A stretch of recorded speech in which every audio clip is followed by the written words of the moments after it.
Well, we're going to review part of the unit today, evaluating expressions, distributive property. Evaluating expressions, that's where you're going to plug numbers in. We got 3 examples for you. We're going to practice, you're going to answer, and then we're going to go to Alex and practice some more.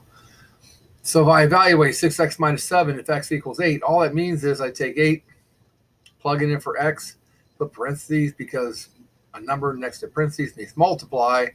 6 next to a variable means multiply. So 48 minus 7 equals 41.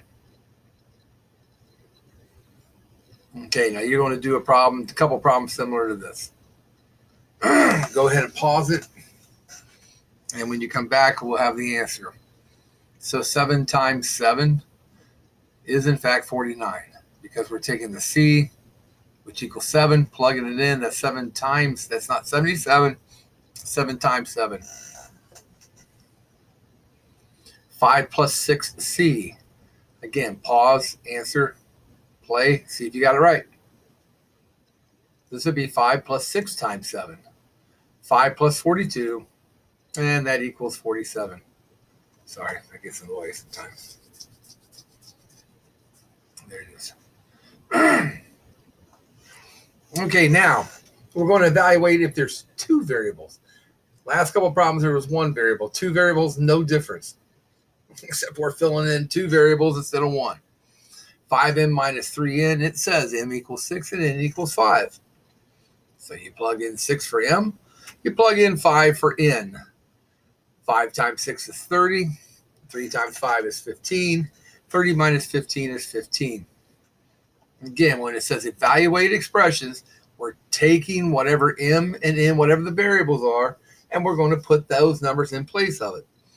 You need to know that when you have a variable next to a number, it means multiply. When you have a parentheses next to a number, it means multiply. Excuse me again. So solve this, pause it, and come on back. Welcome back. 2 times A, which is 4. So 2 times 4 minus 3 times B, which is 2. 3 times 2, 8 minus 6, and that equals 2. And there's one more kind, but it's the same as what we've been doing. Evaluate if there's a fraction. Here's what you do on this one. You take care of the numerator, you take care of the denominator, and then you simplify, like it does on this one. AB means A times B. So they're going to put both of them in parentheses. 7 in parentheses, 6 in parentheses, and that means multiply 7 times 6. That'd be 42. We take care of the numerator, 42. We put that over 3. There's nothing to do on the bottom. You simplify 42 over 3 by dividing, you get 14. You solve. Once again, hit pause and go ahead and do it. And we have A equals 4, B equals 2. 4 times 2 is 8. The 8's nothing on the denominator to do, so 8 divided by 8 is 1. And I got that in the way again. Sorry. There it goes.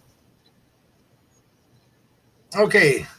Distributive property. We're going to look at 2 problems for distributive property, and then we're going to practice. You have 5 times the quantity of x plus 3. You got to take 5 and multiply it times x, and you got to take 5 and multiply it times 3.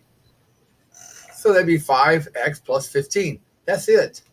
It is simplified at that point. You can't do anything more unless I tell you what x is.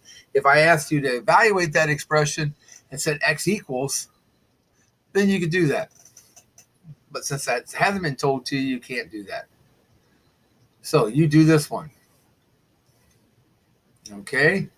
And it is 5w plus 5 times w plus 5 times 4, which would be 5w plus 20. Okay, what if you have a minus sign? How's that change? Go ahead and practice. Okay, welcome back. 7 times 6x minus, the minus just comes down. 7 times 2y. 42x minus 14y.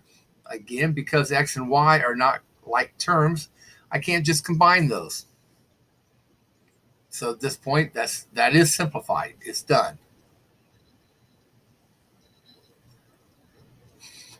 What if the negative's on the outside? You're taking the negative from the outside and you're multiplying it. Well, go ahead and pause and do it. Negative 6 times 4, that's a positive 4, plus negative 6 times 2m.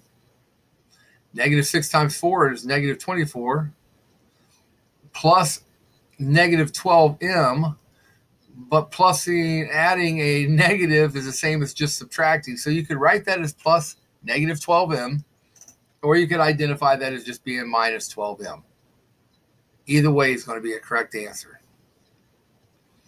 Okay, it's time now to go off to Alex, practice, and have it done by next class period. Thank you.